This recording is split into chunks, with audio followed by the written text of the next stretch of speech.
Today I'm answering your questions like what to do when you've hit a rough patch with your painting.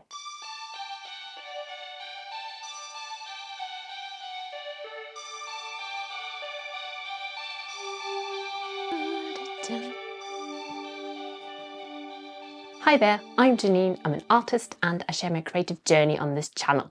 Usually I share my painting process. Today there's going to be no painting, I'm afraid, but I will answer some of your questions. The first question is, from the time you started to make your art, how long did it take for you to know what genre and or style of art you knew was yours and fit your personality? Also, is there a form of art that you want to do or like, but are unsure you can achieve or accomplish the final product as other artists have?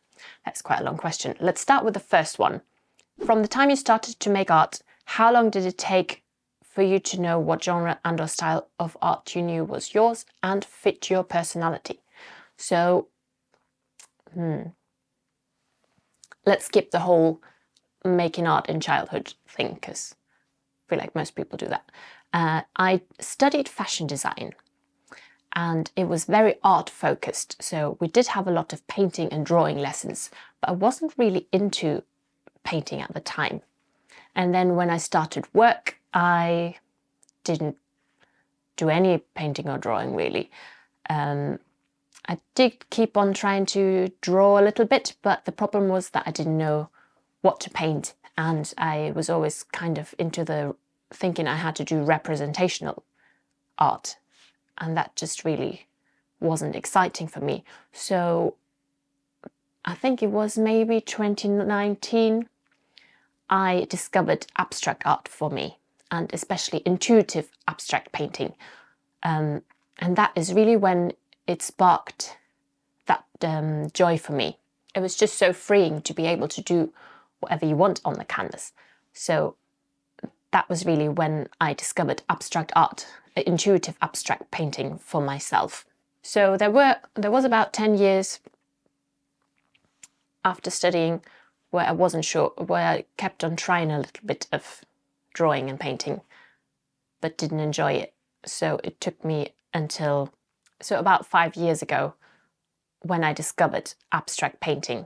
That is really when I knew that is what fits my personality and what I really enjoy making. Second part of the question was, is there a form of art that you want to do or like, but are unsure you can achieve or accomplish the final product as other artists have? It's funny that we always jump to the final product rather than enjoying the process. So, as I said, I really enjoy making abstract art.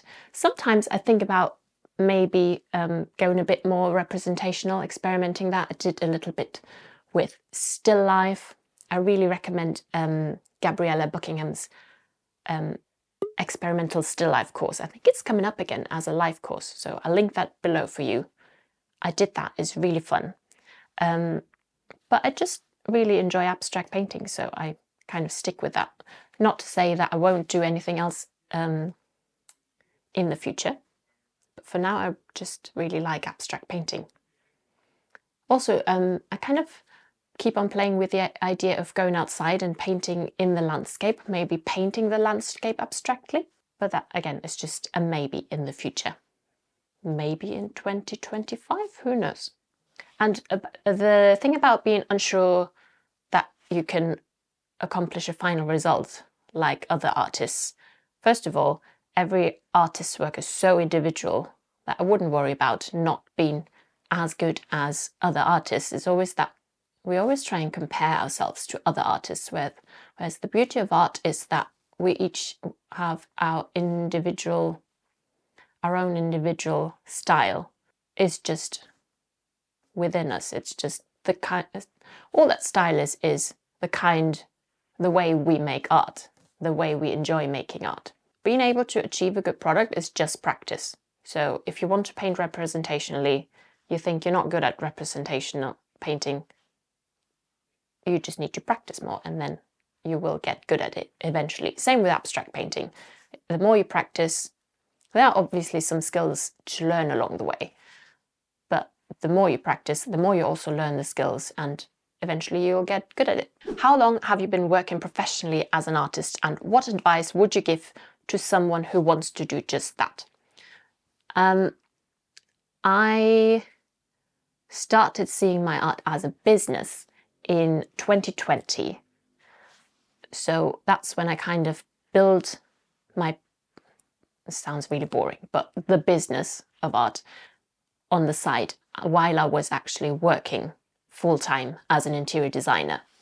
So I was painting alongside my main job up until I had my little daughter, which was in 2023. And then I went on maternity leave and decided not to go back to work after that. So I've been painting full-time, basically. Painting full-time. I don't paint that much. The thing that takes most of the time is actually the business side. So I've been doing that for about a couple of years, but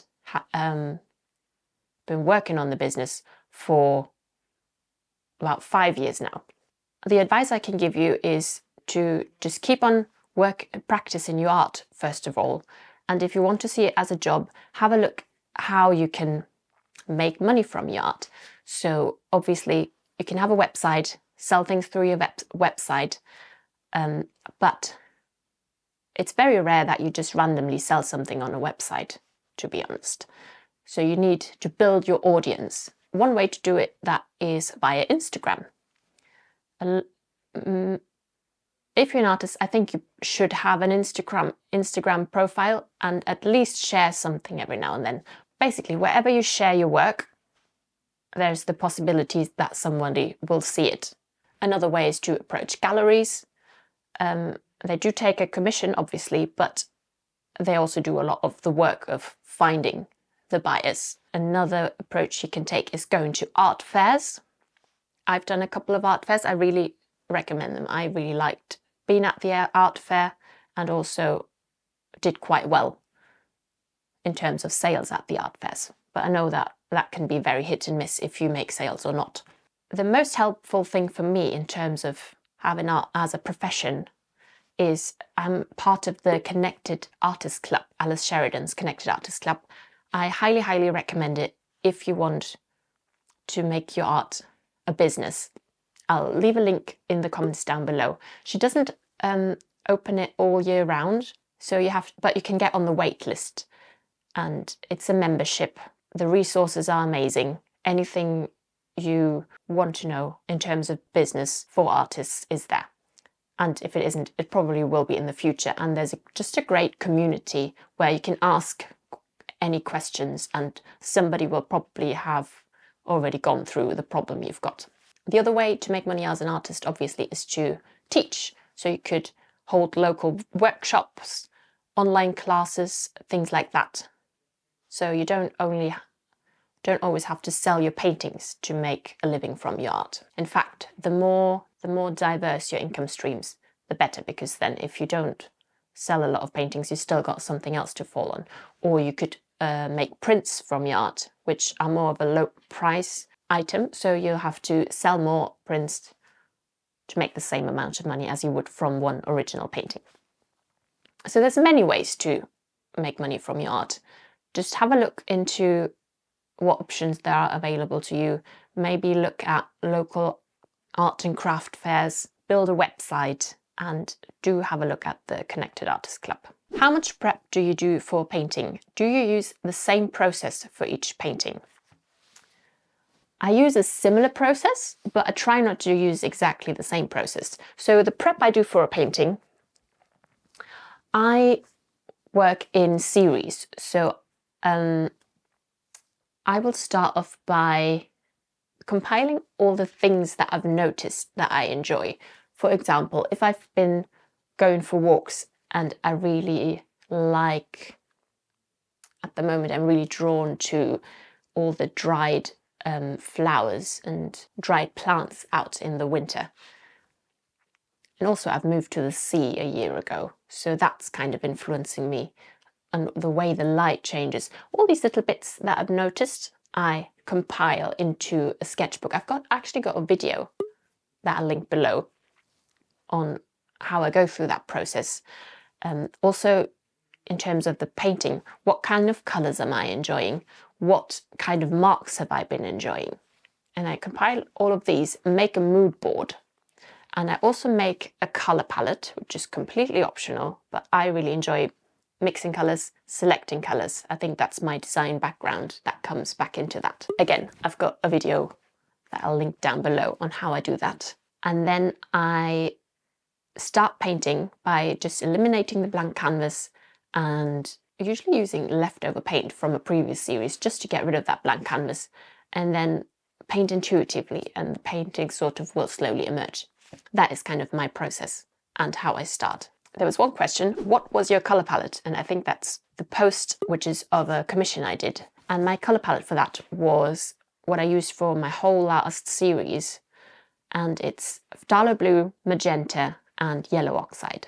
What do you do when you go through a period where your projects aren't turning out as you hoped? So that seems to suggest that it's at the end of the painting process and I don't like what I've made.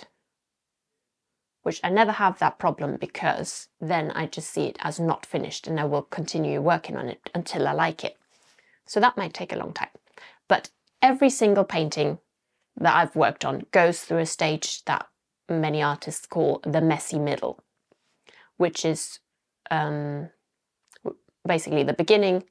You've got all the possibilities and it feels really fun to just throw paint on the canvas, and then at some point the painting will look horrendous and you'll question your abilities as an artist and you most likely will not like the painting. And then especially many beginner artists at that point think that's not a good painting, I'll throw that out. Whereas it's just part of the process, so you'll have to keep on painting over that, which is why I love working in layers, because that allows you to just paint over something you don't like, and eventually it will turn into a good painting. But there are obviously a few tools that will help you. I do have a free guide, a little resource that I made, which is called my Get Unstuck Toolkit, which is exactly for when you're stuck with a painting and you don't know what to do with it. I'll link that for you down below in the comment, in the description, and you can download that for free. One thing obviously is to look at the composition. Little plug for my upcoming course, which hopefully will be ready in the next couple of months, on composition for intuitive abstracts. Composition is kind of the main important thing when it comes to abstract paintings, to make them look good. If you want a painting that aesthetically looks good, then composition is really important. So I look at the composition and see, for example, you need to look at your values to be able to assess your composition. So where do I have large shapes? Where do I have small shapes? Are they all balanced nicely? So that's one thing to look at when you're not happy with your painting. Are the colours harmonious? One way to make really nice harmonious colours is to use a mother colour. Again, I've got a video, I'll link that down below. I feel like this video is just a plug for other videos, but they are very useful videos. Do your colours look harmonious? Do you maybe, your colours may be a bit too samey? Do you want to add something bold? For example, is it all very muted colours? Do you want to add a bright colour, like a bright yellow? I've done that before and it really brought the painting to life. Or just try a new material straight on the canvas. Let's say you've only been painting with acrylics on your painting. Maybe you want to introduce some soft pastels. Play with that.